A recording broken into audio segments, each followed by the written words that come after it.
Hi friends, మా ఇంటి మర్యాద అనే ఒక చక్కటి కథని విందామండి. సూరయ్య తను మంచి పాటగాడినని అనుమానం.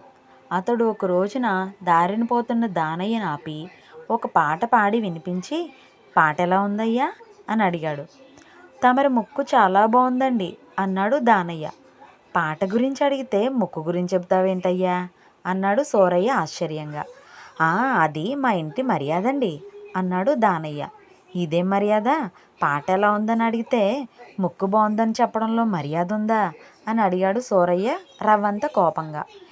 ఎదుటి వాళ్ళు దేని గురించి అయినా అభిప్రాయం అడిగారనుకోండి, అది మనకి నచ్చకపోతే ఆ మాట చెప్పడానికి బదులు వారిలో మీకు నచ్చిన అంశం చెప్పిపోవడం మర్యాద అని మా తాత మా నాన్నకి, మా నాన్న నాకు చెప్పారండి అని దానయ్య చక్కా పోయాడు. హాయ్ ఫ్రెండ్స్, ఈ కథ నచ్చితే లైక్ చేయండి.